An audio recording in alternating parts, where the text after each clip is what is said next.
દેશભરમાં આશરે 9 દિવસ સુધી ચોમાસાની ધમાકેદાર બેટિંગ બાદ હવે અલ નીનો ફરી વાપસી કરી રહ્યું છે।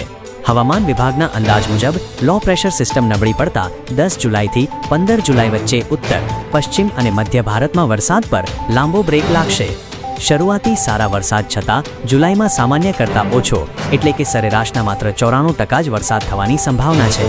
અંબાલાલ પટેલની આગાહી। હવામાન નિષ્ણાત અંબાલાલ પટેલે પણ મોટી આગાહી કરી છે કે વરસાદ હવે 2 અઠવાડિયા સુધી ખેંચાશે। જો કે 13થી 14 જુલાઈએ બંગાળની ખાડીમાં નવી સિસ્ટમ સક્રિય થતાં 17મી જુલાઈ પછી ફરી વરસાદની આશા રાખી શકાય। ગુજરાતની સ્થિતિ।